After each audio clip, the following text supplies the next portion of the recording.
So guys, balik lagi sama kuliah sore bareng El di sini. Oke, ini adalah iPhone 15. iPhone yang di tahun 2026 ini itu cukup banyak dicari orang karena ini adalah iPhone termurah yang udah pakai USB Type-C. Meskipun aku bilang paling murah, tapi iPhone tetaplah iPhone. Murahnya ini masih mahal buat kebanyakan orang. Di kamar sendiri pas aku cek harga paling murah yang 128GB ada di 10,5 juta. Kalau beli second mungkin kalian bisa dapat di angka 8 sampai 9 jutaan tergantung kondisi.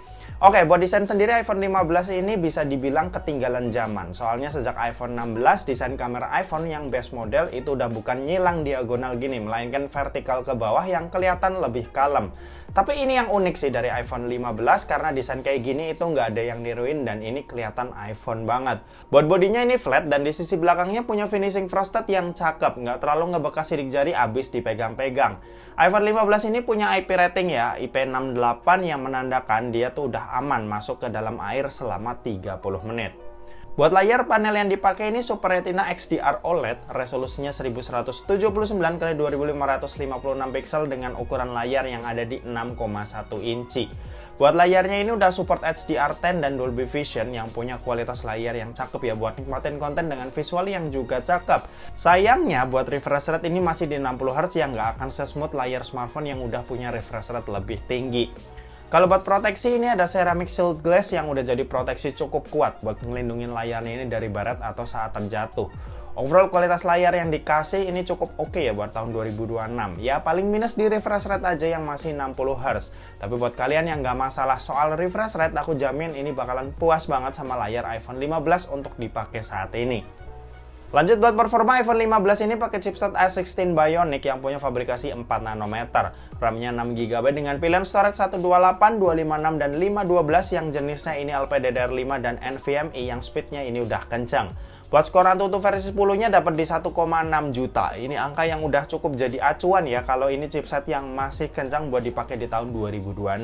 Mainin game Mobile Legends ini dapetin settingan rata kanan alias Ultra yang artinya harusnya bisa dapat 120 fps. Tapi karena HP ini cuma 60Hz buat layarnya, maka FPS tuh cuma mentok di 60 fps. Dan pas dimainin ini masih aman ya tanpa kendala sama sekali. Pergerakannya juga smooth dan lancar banget. Meskipun cuma 60 fps tapi main di sini tuh kerasa enteng banget. Lanjut buat PUBG Mobile, settingan yang kebuka ini juga udah rata kanan. Di smoothnya bisa dapat settingan ultra ekstrim alias bisa dapat 120 fps. Tapi lagi-lagi karena layar cuma 60Hz jadi fps yang didapat mentok cuma di 60 fps. Ketika dimainin ya lancar buat dapetin 60 fps tanpa ada masalah sama sekali. Ditambah buat gyroscope jenisnya ini udah hardware yang bikin pengalaman mainnya tambah asik lagi. Kalau buat Genshin Impact langsung aja kita pakai settingan highest-nya. Dan di settingan ini itu bisa lancar dapetin 60 fps tapi itu cuma 10 menit main aja. Habis itu suhunya mulai agak anget-anget dan fps turun ke kisaran 55-50 fps. Solusinya mungkin bisa pakein fan cooler tambahan yang bikin performanya jadi lebih stabil. Overall performanya buat tahun 2026 masih oke banget. Tapi lagi-lagi refresh rate 60Hz jadi problem utamanya. Buat yang doyan main game dan butuh fps tinggi kayaknya iPhone 15 ini bukan pilihan yang pas. Buat baterai ini kapasitasnya ada di 3349 mAh. Nah, unit yang aku pakai baterai health-nya ini sayangnya udah turun ke 89%. Tapi aku tetap tes aja ya buat patokan kalian. Buat dipakai nonton YouTube selama 1 jam, baterainya ini berkurang sebanyak 8%. Main sosmed scrolling IG Reels selama 1 jam, baterainya berkurang sebanyak 10%. Dan buat main Mobile Legends selama 1 jam, baterainya ini berkurang sebanyak 17%. Ya, emang agak boros, maklum ini HP baterainya kecil dan buat baterai health-nya juga udah 89%. Buat charging speed, ini nggak ada info resmi, tapi yang dari aku dapat di internet maksimal bisa terima 20 watt yang buat isi daya dari 0 sampai 50% butuh waktu 30 menit dan buat isi sampai full butuh waktu 1 jam 50 menit.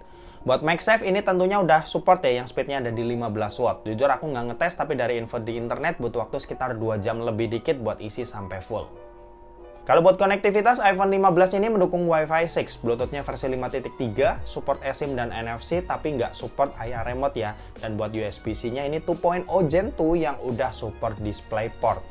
Buat sistem operasi, iPhone 15 ini start dari iOS 17 yang udah dapat update ke iOS 26, alias udah 2 kali dapetin major update.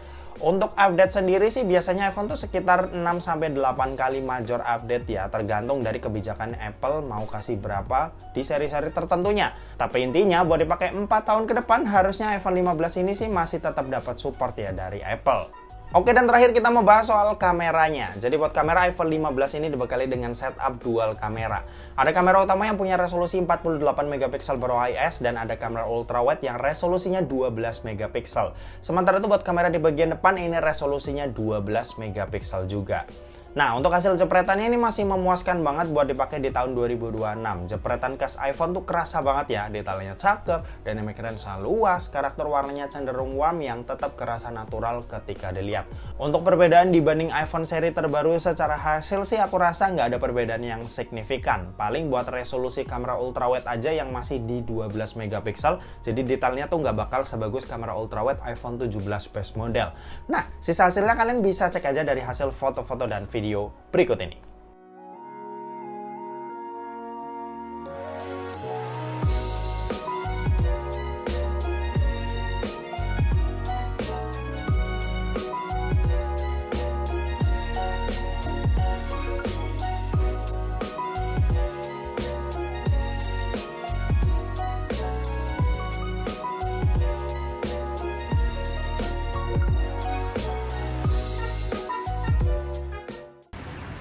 Oke, ini perekaman video iPhone 15 buat tahun 2026 ini masih cakep banget ya.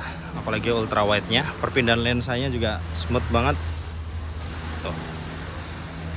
Ultrawide-nya yang 0,5 kali ini juga bikin dia punya hasil yang benar-benar lebar. Jadi buat dipakai ngevlog ini masih enak banget. Next, ini ada Full HD 60 fps. Ini ultrawide-nya.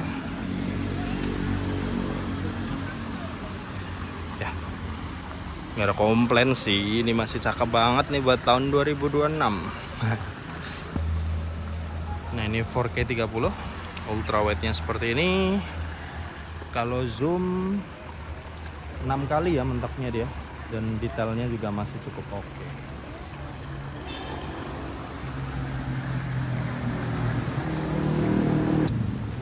Terakhir ini 4K 60, pindah-pindah lensa juga masih bisa tentunya.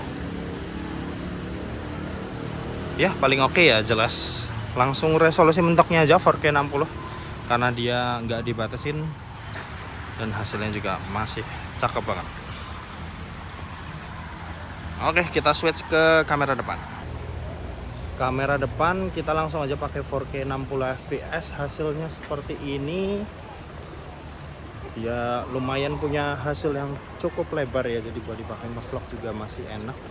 Buat dynamic range seperti ini, dia background yang terang seperti ini masih bisa didapat, muka juga masih kelihatan dengan jelas. Oh ya, buat audio kalian juga bisa nilai sendiri gimana kualitas audionya. Harusnya sih ya oke-oke aja lah ya. Gitu aja, kita balik ke studio. Yuk. Oke, kesimpulannya dengan harga yang start dari 10 juta, iPhone 15 ini masih jadi pilihan yang cukup oke buat kalian yang mau upgrade ke iPhone dengan port USB Type-C. Daripada pilih iPhone 16 yang harganya masih 14 jutaan, aku saranin iPhone 15 aja yang bedanya itu nggak terlalu signifikan. Justru pilihan terbaik itu ada di iPhone 15, atau kalau mau upgrade sekalian aja ke iPhone 17, jangan ke iPhone 16. Dan oke, mungkin segitu aja buat video kali ini. Terima kasih buat yang udah nonton video ini. Jangan lupa buat like, komen, dan share juga ke teman-teman kalian supaya teman-teman kalian mendapatkan informasi yang bermanfaat dari kuliah sore. Oke, terima kasih buat yang udah nonton video ini sampai habis dan sampai jumpa di kuliah selanjutnya. Bye-bye.